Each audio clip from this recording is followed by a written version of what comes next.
All right, so we're going to do an example illustrating something is a collection of monomorphisms is linearly independent. So our field K in this example is going to be take Q, adjoin a real cube root of 2. Alpha is going to be a real cube root of 2. We're going to define monomorphisms, 3 of them, lambda 1, lambda 2, lambda 3, from K to C by the rules lambda 1 of p plus q alpha plus r alpha squared is just going to be, hey, view this as a complex number. So it's essentially just the inclusion mapping. Lambda 2 is going to send alpha to one of the other cube roots of 2, which is, we checked was a monomorphism in a couple of different ways, but this was also in homework 1 to check that was a monomorphism. And then we could send alpha to the last cube root of 2, which is omega squared cube root of 2.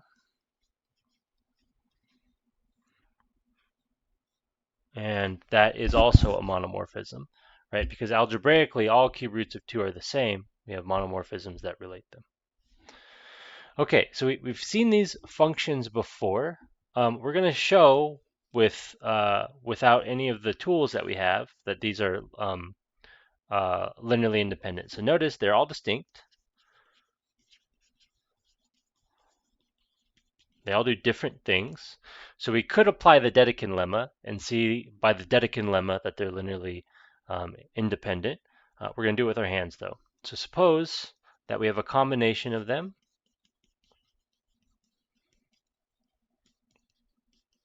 Which is 0, and again, this is the 0 function, okay? Where the a's, of course, are complex numbers because we're mapping to C. Okay, so what does that mean? Well, it means that if we plug in an x, we get 0 for any x in Q adjoin alpha.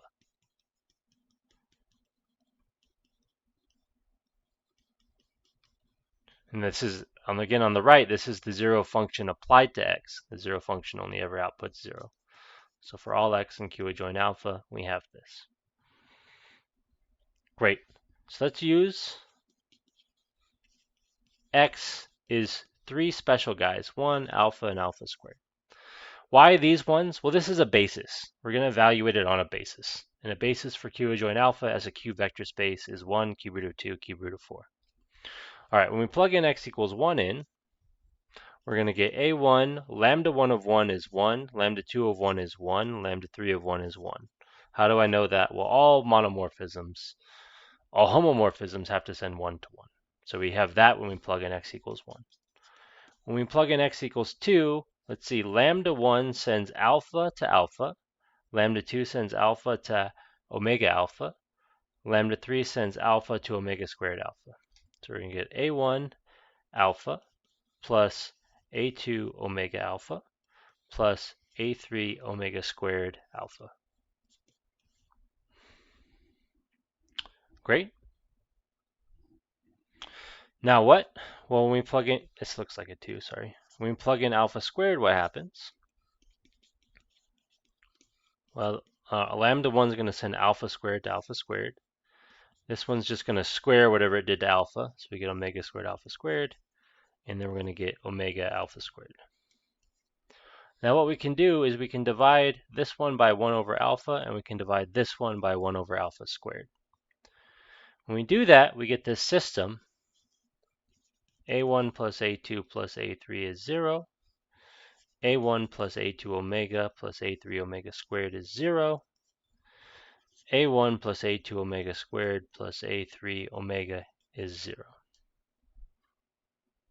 Great. And so this system, we claim, only has the trivial solution. That is, the only solution to this is when the a's are all 0. And this is really easy to check. You can define the coefficient matrix, which is going to be 1, 1, 1, 1 omega omega squared, 1 omega squared omega, and the a vector to be a1, a2, a3. And what we're trying to do, of course, here is we're trying to just solve AA is 0. But this matrix A, this is a Vandermonde matrix, where Z0 is 1, Z1 is omega, and z2 is omega squared, or it's at least related to 1. I can never remember if you have to start with 1 or start with the z and then go to the nth power. But nevertheless, this is a van der Waals matrix with distinct z's. So we know by a homework, I forget which homework, but by a homework, the determinant of A is not 0. So the solution only the system has only the trivial solution.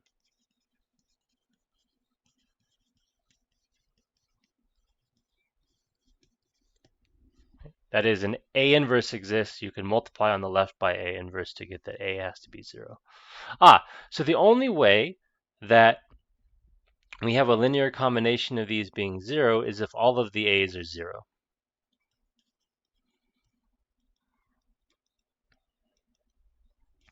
And so lambda 1, lambda 2, lambda 3 are independent.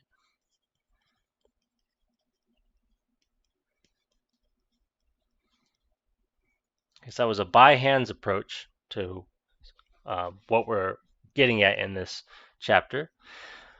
Alternatively,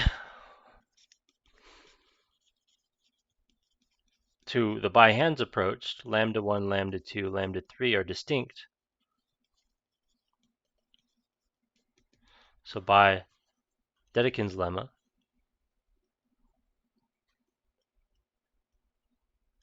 they're linearly independent.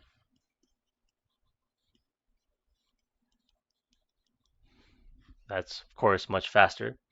But I think the example itself is also instructive, So this is really what we mean. These functions are linearly independent. Here's how you might go about proving it by hands. But Dedekind's lemma is, of course, much faster.